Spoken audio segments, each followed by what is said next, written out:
تشوفش حد في الشرق الأوسط. إسرائيل بتحارب في جميع الجبهات ومش شايفة حد. بتطلع تصريحات غشيمة وقوية.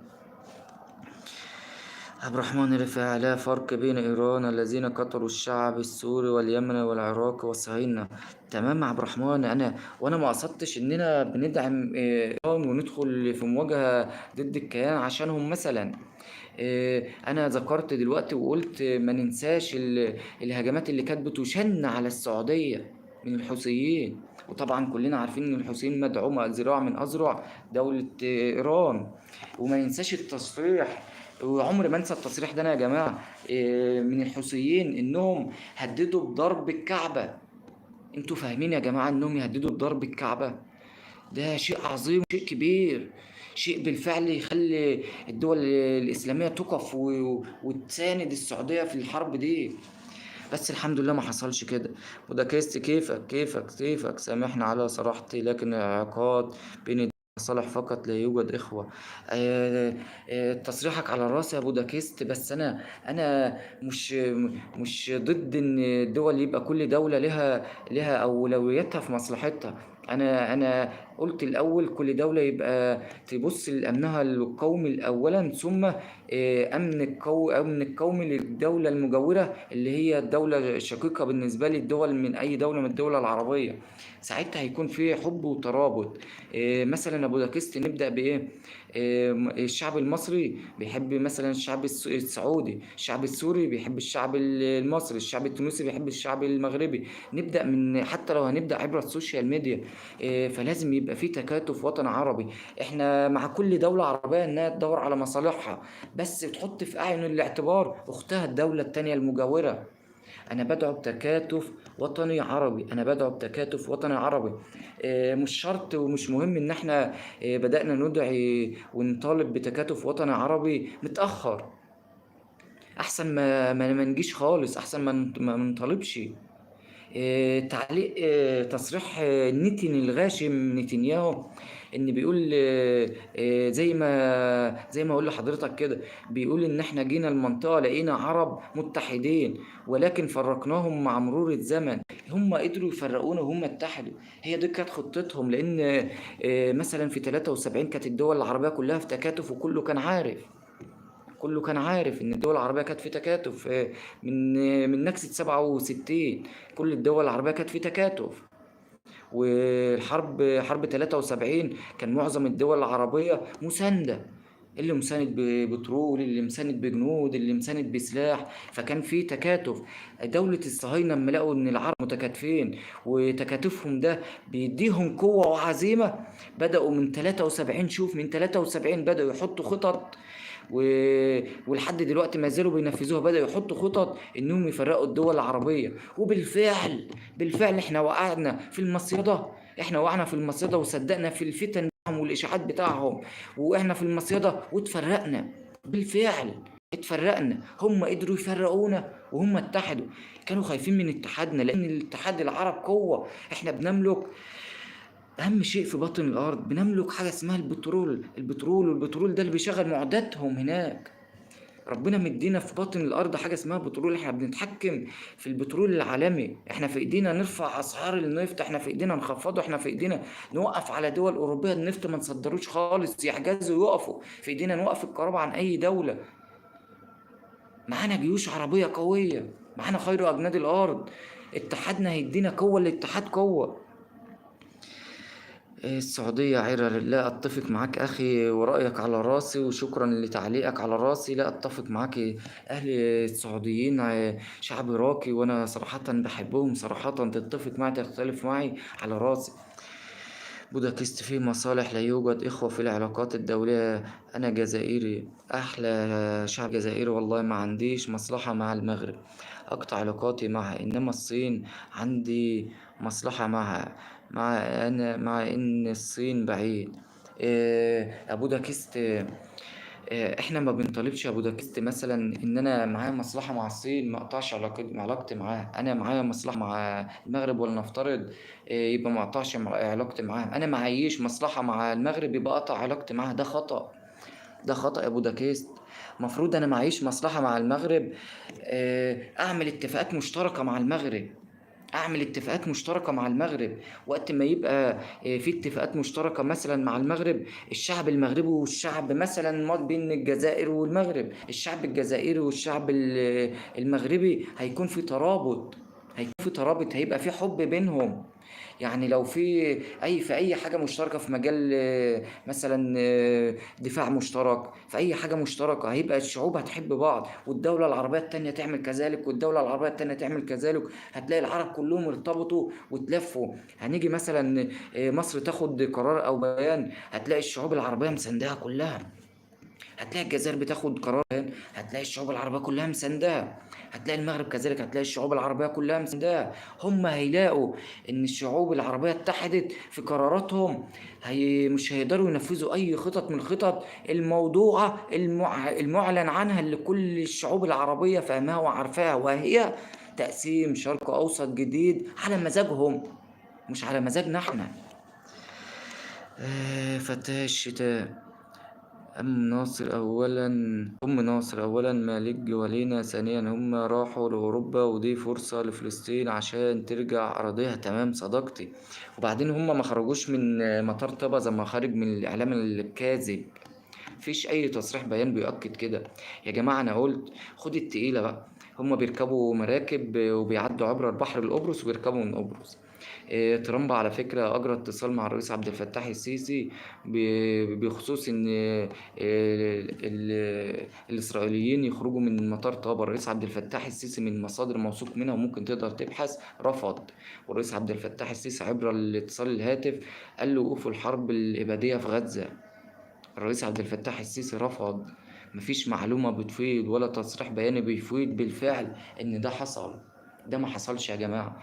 ده هجوم إعلامي، هجوم إعلامي. ما زالوا بيهاجموا دولة مصر بالإعلام الكاذب.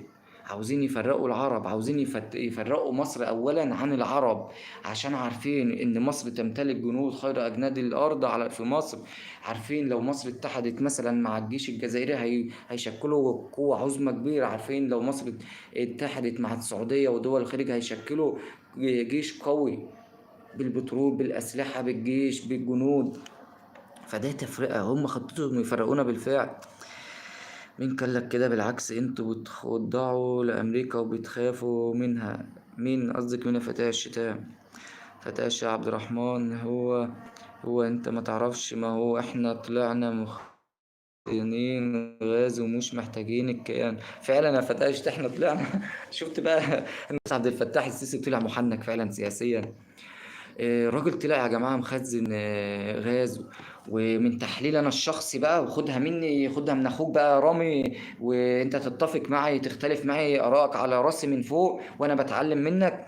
إن الرئيس عبد الفتاح السيسي يطلع عامل مخزون من الغاز لظرف طارئ زي الظرف اللي حصل ده، يبقى الرئيس عبد الفتاح السيسي بالفعل بدأ يدور على بديل للغاز ده، وبالفعل حط خطة ممنهجة، وبالفعل أكيد وصل لأهدافه اللي كان حاططها في خطته، وهيجيب غاز بديل.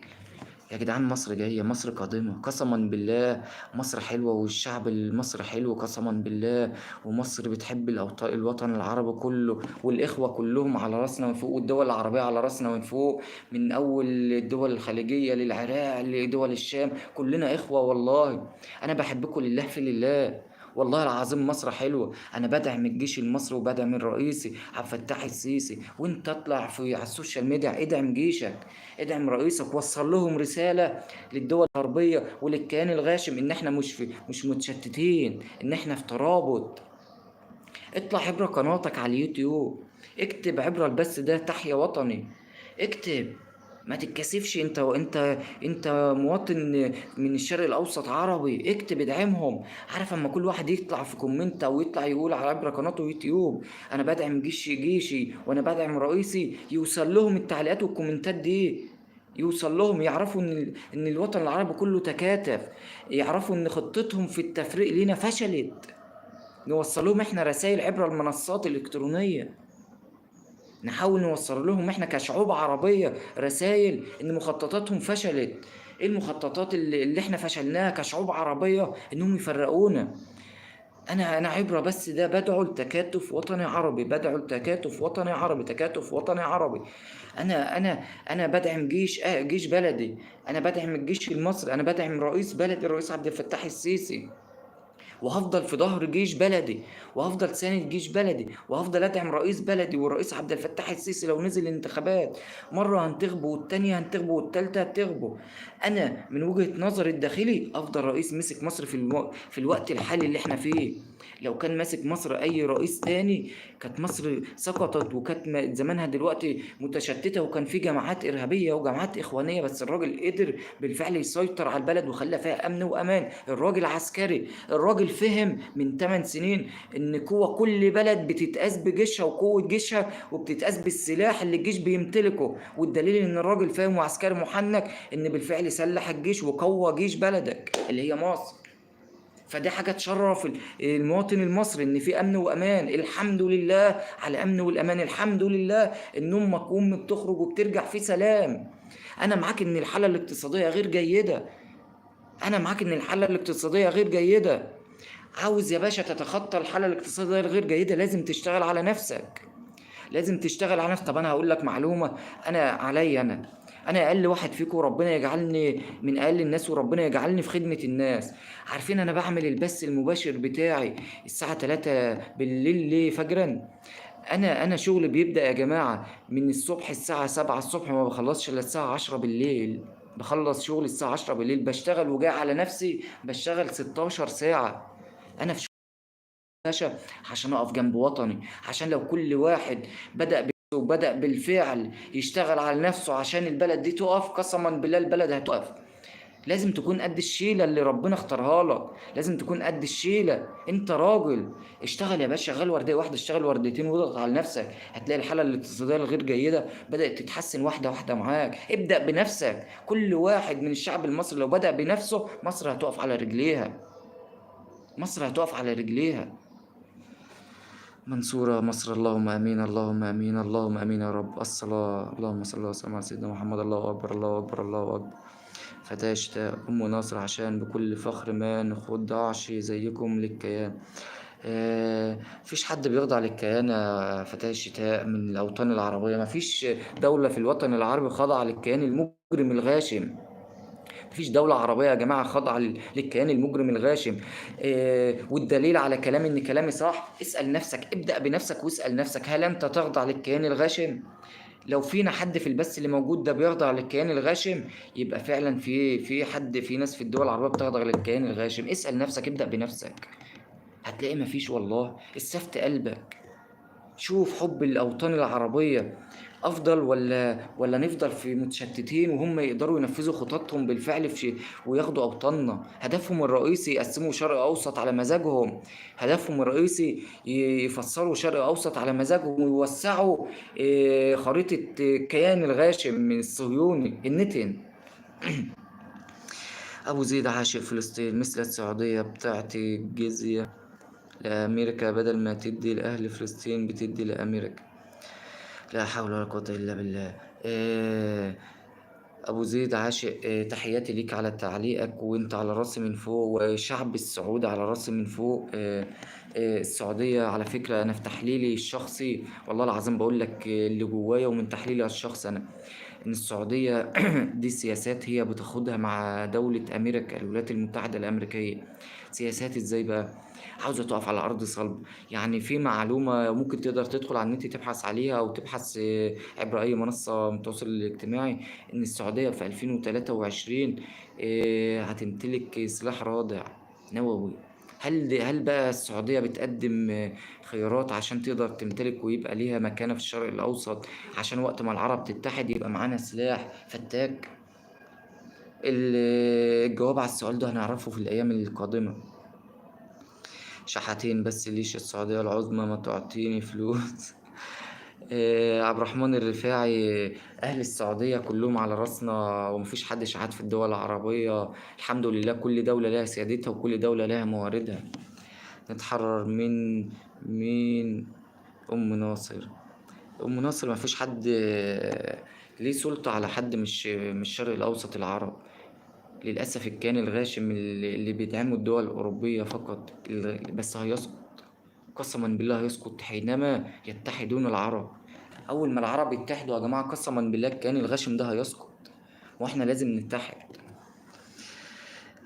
بصراوي فرماني، باي باي على راسي يا عبد الرحمن الرفاعي، شرفتنا ونورتنا. يا ريت يا جماعه اللي اول مره يدخل البث بتاعنا المتواضع، فضلا منك وليس امرا عليك، اعمل اشتراك للقناه وفعل زر الجرس ليصلك كل جديد. احنا كل يوم الساعه 3 فجرا بنفتح بث بنناقش قضايا داخليه وخارجيه فيما يخص الشرق الاوسط. اعمل اشتراك للقناه وفعل زر الجرس فضلا منك وليس امرا. بودابست ام ناصر. ام ناصر هو ده اللي انت اتعلمتيه؟ ايه ام ناصر بتقول يا جماعة؟ انا مش شايف لها ايه على ام ناصر. احمد، هذا صاحب البث يعمل 15 ساعة في اليوم.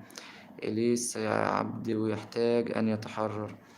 ام ناصر بتقول يا جماعة احمد هذا صاحب البث يعمل 15 ساعة في اليوم، اليس عبد ويحتاج ان يتحرر؟ انا مش بعمل 15 ساعة في البث يا ام ناصر، انا بعمل 500 ساعة. على رأس ام ناصر وكل الناس اللي موجودة على راسي.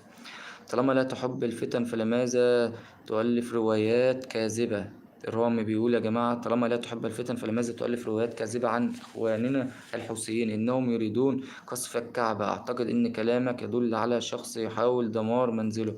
لا يا صديقي، أنت ممكن تدخل تبحث على التصريح ده وعلى موقع التواصل الاجتماعي هتلاقيه حصل. أنا ما بقولش إنه حصل الفترة دي، الكلام ده ممكن من 3 سنين فاتوا، 3 سنين أو 4 سنين على علم ذكري، اللهم ذكرني.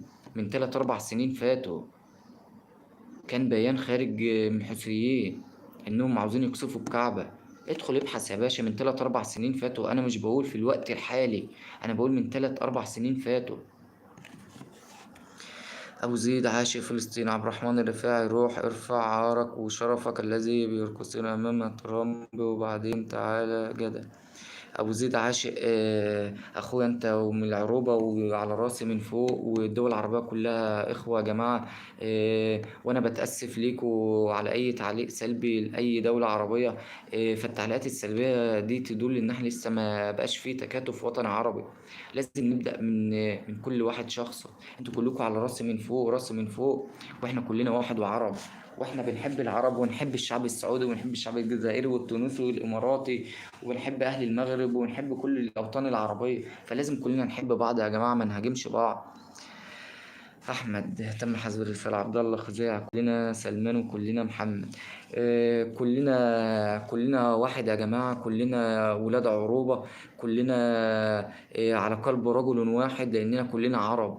كلنا عرب. انا لازم ادعم العرب كلهم، لازم ادعم الشعب السعودي، لازم ادعم الشعب الجزائري، لازم ادعم الشعب المغربي، ما دمنا بنطالب بتوحيد العرب، ما دمنا بنطالب باتحاد وطني عربي. لازم ندعم بعض. انا بدعم الشعب السعودي، انا بدعم الشعب الاماراتي، انا بدعم الشعب القطري الخليجي كله، انا بدعم الشعب الجزائري المغربي، وانت لازم تدعم كده، لازم تدعم الشعوب العربية. الشعب العراقي بدعمه، لازم.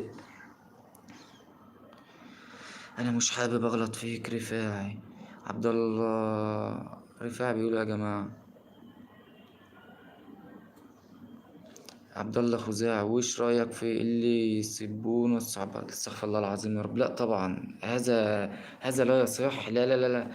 عند الديانات يا جماعة يبقى لازم في وقفة، يبقى في وقفة. رأيي هيكون رد سلبي عليهم صراحة صراحة، وأنا آسف في اللفظ، أنا آسف. بن هلو بيك، وصلت يا أخي. أنت عارف إن العرب يحبون الوحدة، بس الحكام يمارسون سياسة ممنهجة من الغرب. صلى على النبي. طب ليه ما نبدأش إحنا بالترابط والتكاتف الوطني العربي كشعوب، كل واحد يفهم ذلك، ونبدأ من البداية من بلدنا. يعني تبدأ من دولتك ونبدأ من دولتي، كل شخص يبدأ من دولته. إزاي بقى يا باشا؟ أولا رقم واحد لازم تدعم وطنك. ده رقم واحد، لازم تدعم وطنك، لازم تدعم جيشك، لازم تدعم رئيسك. ده أولا. خد مني الآخر يا باشا، واحدة واحدة، وخليك معايا واحدة واحدة. أولا تطلع كده في العلن، في السر، في الخفاء، ويكون نواياك صادقة إنك تطلع تقول أنا بدعم جيش وطني أولا. ثانيا أنا بدعم رئيس وطني. ده حاجة ثانيا. ثالثا تقول أنا بدعم التكاتف الوطني العربي. الثلاث حاجات دول أنت لو بدأت فيهم هتوصل رسالة للكيان الغاشم إن إحنا كلنا في ترابط، إن إحنا كلنا مش متشتتين، لأن في هدف هم زارعينه جوه العرب. إيه الهدف؟ إن الدول تتشتت، إن ينقلب الشعب على الرئيس، إن ينقلب الرئيس على الشعب، إن ينقلب الحكام على شعوبهم. هم عاوزين فتن من كده. سلطوا علينا الإعلام الغاشم والإعلام الفاسد والإعلام الكاذب عشان هذا يصير. بس احنا ان احنا نطلع نقول احنا بندعم جيش بلدنا وبندعم رئيسنا، احنا بنحرق دمهم. احنا كده بنعرفهم ان احنا متحدين، بنعرفهم ان خططهم فاشلة، احنا بنقول لهم ان الخطط بتاعكم فاشلة. هو ده الاتحاد. لا مستحيل، أنا من اليمن وهذا كذب. أبو زيد عاشق فلسطين. مش فاهم يا أبو زيد، تقصد خزاعي شوف ايش اسمك، ولان خزي في دنيا فلا خزي راح اكل خزي انت وسلمان يا جماعه احنا كلنا عرب. انا اسف لاي حد موجود في البث شاف كومنت سلبي ليه، بس ممكن تتناقشوا بطريقه لائقه، يعني يبقى ما فيهاش مشادات. يعني ممكن ربما توصلوا لحل، نبقى فيه صحوبه او ترابط. كيفك كيفك؟ حاضر تحت امر. ممكن توصل لحل بالتراضي كده. افهم وجهة نظره، هو يفهم وجهة نظرك. ما هي دي العروبة. واخد لك كرتون على راسي. قاسم بيقول يا جماعة واخد لك كرتون، هنرفع حركة اللايكات فضلا وليس أمرا. تسلم يا أحمد. أم ناصر على راسي. أم ناصر كل الناس اللي موجودة على راسي. عبد الله خزاعة أبو زيد ليه الغلط؟ نضغط وهو مضيع أرضه وعرضه. إحنا مش هنغلط في بعض يا جماعة، إحنا هنحاول نوصل لحل. ربما أنت على صواب وهو على خطأ، ربما هو على صواب وأنا على خطأ. في كده حاجات حلوة يبقى مثلا اقول له انت على راس الشعب السعودي، على راس الشعب الجزائري، على راس الشعب اليمني، على راسي. يبقى في كلام بداية حلو، فالقلوب هتبدأ يبقى فيها رأفة، فهيبقى في الكلام حاجة حلوة. خرج ما جواه من حلاوة. يو ار ال اسمع اخر خبر. ماشي هسمع. عبد الله خزاع انا اقول الحقيقة. يا ريت يا جماعة نعمل لايك للبث عشان البث يرفع. البث النهاردة نايم، بكرة الجمعة الظاهر الناس كلها نايمة بقى عشان يصحوا ويصلوا الجمعة غدا باكرة. أم ناصر أقصد إسرائيل التي عدو لقطر يا بوداكست. أم ناصر يا بوداكست بتقول لك أقصد إسرائيل التي عدو لقطر. خلاها الأستاذ الجخ تجمعنا يد الفيفا وتفرقنا يد الله. اللهم انصر الإسلام والمسلمين أجمعين على الحق المبين. اللهم آمين اللهم آمين اللهم آمين اللهم آمين. لأن تمت دعوة رئيس السيسي اللقاء مع السادس بالمغرب في عز الأزمة. الآن تمت دعوة الرئيس السيسي للقاء محمد السادس بالمغرب. أنا ما عنديش مصدر موثوق منه صراحة، بس هبحث. حاضر هشوف الموضوع ده. أنا حاضر، ربما يكون في خير على فكرة. إن شاء الله.